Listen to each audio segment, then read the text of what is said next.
కృష్ణా జిల్లా బావులపాడు మండలం హనుమాన్ జంక్షన్లో మాజీ ముఖ్యమంత్రి వైఎస్ఆర్ సన్నిహితుడు వైకాపా నేత దుట్ట రామచంద్రరావుతో కాంగ్రెస్ రాష్ట్ర అధ్యక్షురాలు షర్మిల భేటీ అయ్యారు. ఏలూరు నుంచి విజయవాడ వెళ్తూ మార్గ మధ్యంలో హనుమాన్ జంక్షన్లో దుట్ట ఇంటికి షర్మిల వెళ్లారు. దుట్ట రామచంద్రరావు అన్ని విధాలా అండగా ఉంటామని చెప్పారని షర్మిల తెలిపారు. త్వరలో దుట్ట కాంగ్రెస్లో చేరుతారనే ప్రచారం జరుగుతోందని, విలేకరులకు త్వరలో విషయం వెల్లడిస్తారని అన్నారు.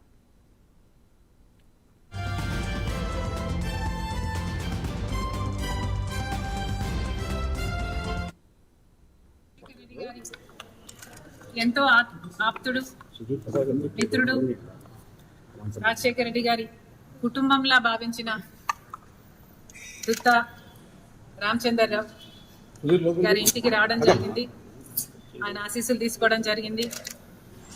ఆయన కూడా మనస్ఫూర్తిగా రాజశేఖర రెడ్డి బిడ్డని ఆశీర్వదించారు.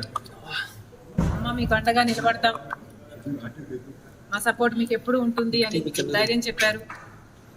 మంచి పని చేస్తున్నావు తల్లి, కంటిన్యూ చేయని ఆశీర్వదించారు. Thank you very much. 12వ తారీఖు దుట్ట రామచంద్రరావు గారు కాంగ్రెస్ లో చేరుతున్నారని బయట సోషల్ మీడియాలో హల్చల్ జరుగుతుంది మేడం. వెరీ సూన్ రెడ్డి గారి ఎంతో ఆప్తుడు మిత్రుడు